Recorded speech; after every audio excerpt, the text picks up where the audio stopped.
আসসালামু আলাইকুম ওয়া রাহমাতুল্লাহি ওয়া বারাকাতুহু। সম্মানিত মুসলিম জনতা, পবিত্র দেশবাসী সকলের প্রতি সালাম রইল। নন মুসলিমদের প্রতি বিশেষ আন্তরিকতা রইল। আজকে একটা ইম্পর্ট্যান্ট টপিক নিয়ে আপনাদের সম্মুখে আমি প্রেজেন্ট হয়েছি। আপনারা যদি শাহজালাল মাজারের দিকে তাকান, দেখবেন বাংলাদেশের প্রায়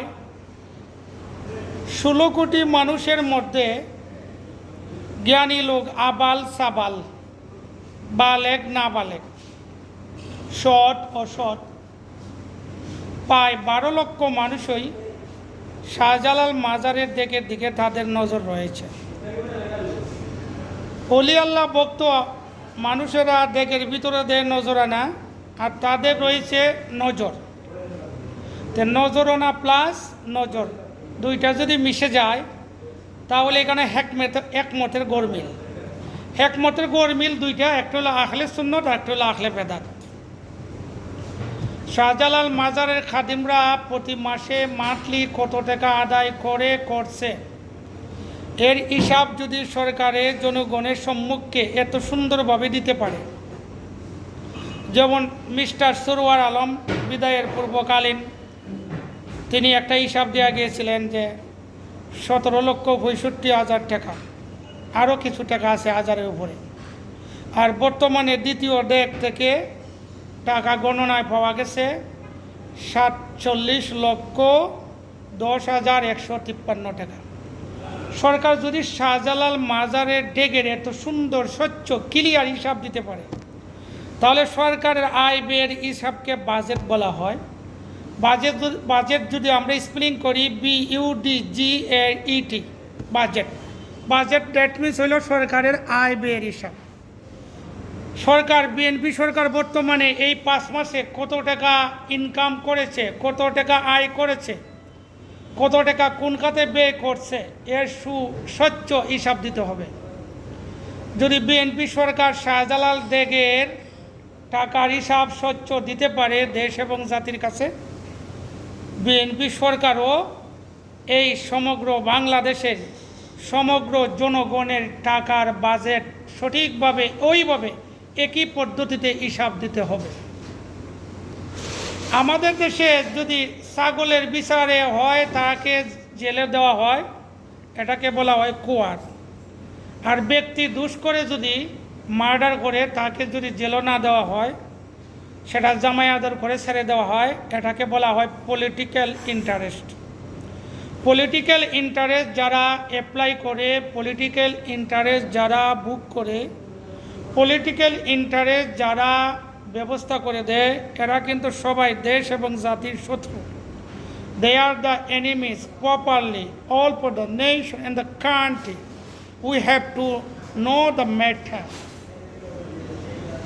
আমার একটা কথা রইল, আমি দেখলাম বাংলাদেশের কৌমিপন্থী, আলিয়াপন্থী অধিকাংশ আলেম ওলামা তারা প্রত্যক্ষ পরোক্ষভাবে শাহজালালের মাজারের ডেগের হিসাব নেওয়ার জন্য বদ্ধপরিকর। আমার প্রশ্ন হচ্ছে, আপনারা অত বড় আলেম, মৌলানা, বিচক্ষণ ব্যক্তি, জ্ঞানী গুণী, শাহজালাল মাজারের ডেগের প্রতি মাসের হিসাব যদি আপনারা নিতে এত যুদ্ধ করছেন, তাহলে সরকারে দেয় প্রতি মাসে সমগ্র জনগণ থেকে কত হাজার হাজার কোটি টাকা নিচ্ছে। এই বাজেটের আয় ব্যয়ের হিসাব শাহজালালের ডেগের টাকার মতো জাতির কাছে দিতে হবে। It is your obligation and responsibility if you want to claim that you are a good citizen of Bangladesh. আমার দুঃখ লাগে, বাংলাদেশের সাংবাদিকরা, ইলেকট্রনিক মিডিয়ার সাংবাদিকরা, আবাল সাবাল আলেম উলামা, জ্ঞানী বিজ্ঞ আলিম উলামা, বিভিন্ন ধরনের ঠাউট বাটপার, তাছাড়া বিভিন্ন ধরনের বিভিন্ন কমিটি, বিভিন্ন সমিতির লোকেরা, তারা স্বচ্ছভাবে বলতেছে যে আমরা প্রতি মাসে শাহজালাল মাজারের ডেগের হিসাব চাই। শাহজালাল মাজারের ডেগের হিসাবটা কি সবচেয়ে বড়? না, সমগ্র জনগণ থেকে সরকার যে টাকা নিচ্ছে, টাকার পাহাড় করছে, ওই বাজেটের টাকার হিসাব নেওয়া সবচেয়ে বড়। এখানে মুখ্য বিষয় কোনটি? এখানে ইতিবাচক কোনটি আর নেতিবাচক কোনটি? এখানে পজিটিভ কোনটি আর নেগেটিভ কোনটি? আমি বিষয়টা দেশ এবং জাতির কাছে জানতে চাই। আমি শাহজালাল মাজারের কোনো খাদিম কুদ্দামের পক্ষ বলতেছি না, বিপক্ষ বলতেছি না। আমিও চাই শাহজালাল মাজারের ডেগের টাকা প্রতি মাসে হিসাব করে তোলা হোক। শাহজালাল ইয়ামনি রহমতুল্লাহ নামে একটা ব্যাঙ্ক অ্যাকাউন্ট থাকুক, আর প্রতি বছরে সে অ্যাকাউন্ট থেকে টাকা তুলে মাজারের কল্যাণার্থে ব্যয় করা হোক। তবে এখানে আমার একটা নেগেটিভ প্রশ্ন হচ্ছে, কওমি মাদ্রাসা আলিম ওলামারা তারা আজীবন ফতোয়া দিচ্ছেন শাহজালাল মাজারে ডেগ ও টাকা দেওয়া শিরিক, শাহজালাল মাজারে মানত করা শিরিক, তারা আজীবন ফতোয়া দিচ্ছেন। এখন যে তারা এই শিরিকের টাকাটা গণনা করে শিরিকের টাকার মাঝে হাত দেয়, তারা লজ্জা লাগে না? এখন যে তারা শিরিকের টাকার প্রতি তাদের দিয়ে এত ধরনের নজরানা, এত লোভী, টাকা গণ্য দেওয়ার জন্য এত পাগল, তাদের লজ্জা লাগে না? আপনারা বলবেন গু খাওয়া হারাম, আবার নিজে গু হাতের মাঝে এমনি মলবেন, তাহলে আপনি কি পশু না জানোয়ার? আপনি কি পাগল না সুস্থ মস্তিষ্কের লোক? আরেকটা বিষয় হলো, শাহজালাল মাজারের বুকের মধ্যে শাহজালালের মাজার নামের মাদ্রাসার নাম হবে। এই কাসেম নানটবির নামে কাসিমিয়া জামিউল উলুম নামে মাদ্রাসা কেন? এই দেশে শাহজালাল 360 জন ওলি নিয়ে, এই দেশে শাহজালাল 7 সমুদ্র 13 নদী পাড়ি দিয়ে, সুরমা নদী জায়নামাজের উপর বসে পাড়ি দিয়ে রাজা গৌরগোবিন্দকে নাস্তানুবাদ করে তিরোহিত করে এই দেশের মধ্যে দিন ইসলাম আখলে সুন্নতের মিশন কায়েম এবং দায়েম করেছেন। শাহজালালের মাজারের বুকে শাহজালালের নামে মাদ্রাসার নাম হবে। এই কাসেম নানটবির নামে মাদ্রাসা কেন? আমি জানতে চাই দেশ এবং জাতির কাছে, আপনারা ইনসাফের বিচার করুন। এখন যদি মাজারে এই কওমি মাদ্রাসার সকল শিক্ষকরা এবং সকল আলিমুল আমরা ফতোয়া দিল শাহজালাল মাজারও ডেগো টেকা দেওয়া শিরিক, তাদের মাজারও মানত করা শিরিক। শাহজালাল মাজারও যদি মানত করা শিরিক হয়, ডেগো টেকা দেওয়া যদি শিরিক হয়, তো শিরিকের টেকাটা না পাক, পায়খানার চেয়ে আরও নিকৃষ্ট। এই পায়খানার টেকা কীভাবে কওমি মাদ্রাসার শিক্ষকরা ছাত্ররা গণনা করে? এদের কি লজ্জা লাগে না? যাও, শেষ কথা হচ্ছে কি জানেন? উদুরফিন্ডি বুদুর গাড়ে একটা কথা হয় না কোনার বছনে, বাফে না গুতে সুঙ্গা মইরা মুতে, সাউয়া জুরিয়া বাল নাই গুঞ্জা জুরিয়া হাওয়ার।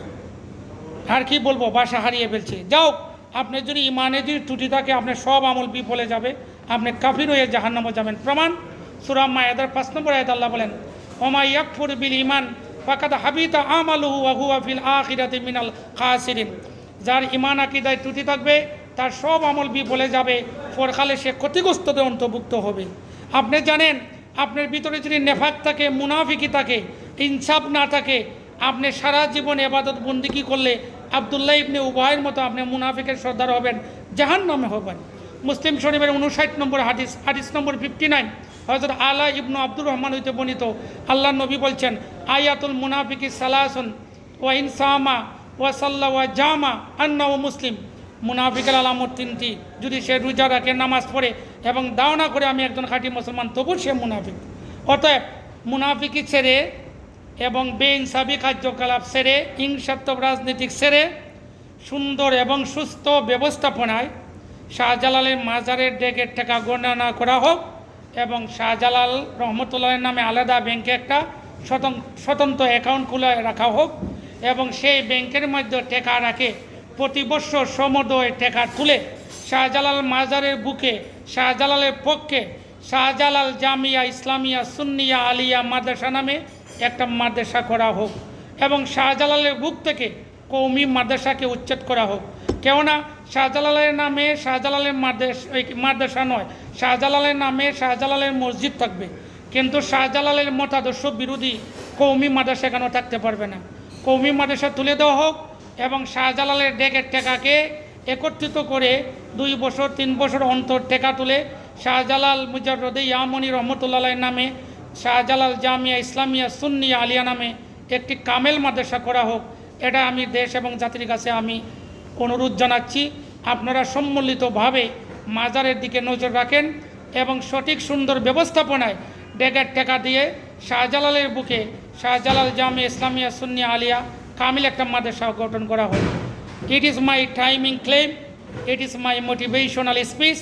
If you want to receive, thanks everyone to follow my video.